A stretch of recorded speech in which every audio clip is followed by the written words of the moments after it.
What's going on, guys? BriarRabbit here. Last week on the Beastly Thought Show, we talked a little bit about the PlayStation Now pricing structure, and we got into it a little bit. It was higher than a lot of us would have expected, but I don't think anybody was prepared for the level of anger, of vitriol that has been on the internet about this topic. So I wanted to make a little video about it. I kind of want to brush over PlayStation Now, as well as digital downloads and digital pre-orders, which I think is just absolutely ridiculous.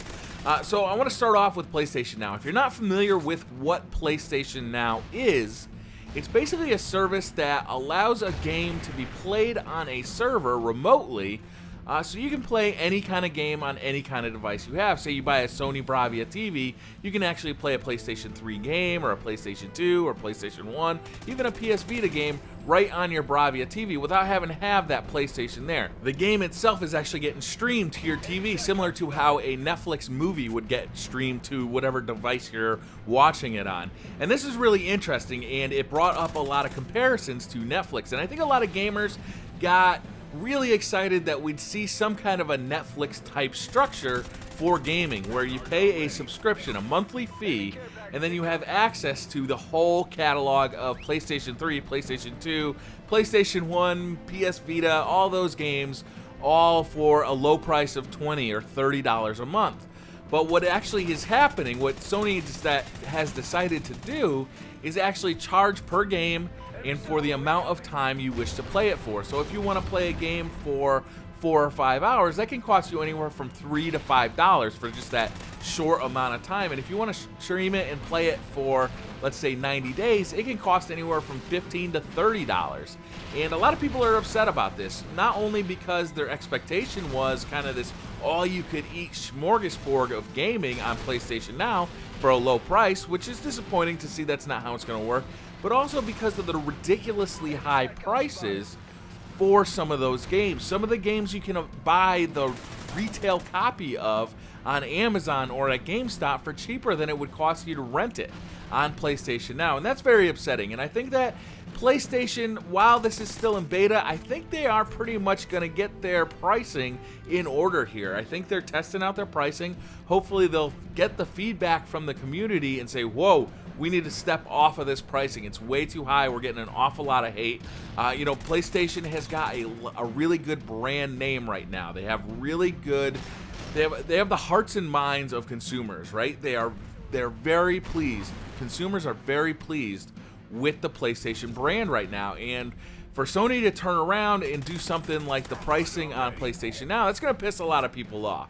Now, you don't have to use PlayStation Now if you don't want to. It's just another service that Sony's going to offer, and frankly, it'll be convenient for a lot of people. It'll be convenient for, somebody who wants to check out one game but only wants to really see it for about 4 or 5 hours. Hey, great. Rent it for, anywhere from $3 to $5, and you're done. You don't have to go to the store. You don't have to order it from Amazon. You get to play it now. What is really concerning is the pricing. It's just awfully high for the amount of time you get it for. But that's kind of the deal with the digital downloads in general. Anytime you're buying a game digitally, it seems like you're getting the short end of the stick, and that's a real problem. Consumers do not see the value in digital gaming right now. A lot of people see that a digital download is not worth as much. It doesn't have as much intrinsic value as a hard copy of the game. So if you can buy Call of Duty Ghosts for $60 and digitally download it, or you can go to the store and buy it for $60 there, well, in 6 months, when I'm totally sick of Call of Duty Ghosts, I can bring it back to the store, back to GameStop, and get a little bit of cash for it. Now, that's a whole nother conversation by itself. I'm not going to get into it, what GameStop will give you for used games, but at least there is some value there. At least you can use a little bit of that money to actually go buy another game, maybe the next Call of Duty, maybe some other game. And that's what you lose with the digital download. There is no sell back program. And people are upset about this. Now, there's a lot of convenience to it. I have bought a couple of games digitally just because I want them to be sitting on my PlayStation all the time. I want them to be sitting on my Xbox One all the time. I bought Titanfall on my Xbox One because I knew that I'll be playing that game for a couple of years. It'll be a long time till Titanfall 2 comes out. They're not even working on it yet, so I know that I'm going to want to play that for a while, so I bought it digitally so I don't have to go rooting around for the disc every time I want to pop it in. It's just sitting there on my hard drive. Great, good to go.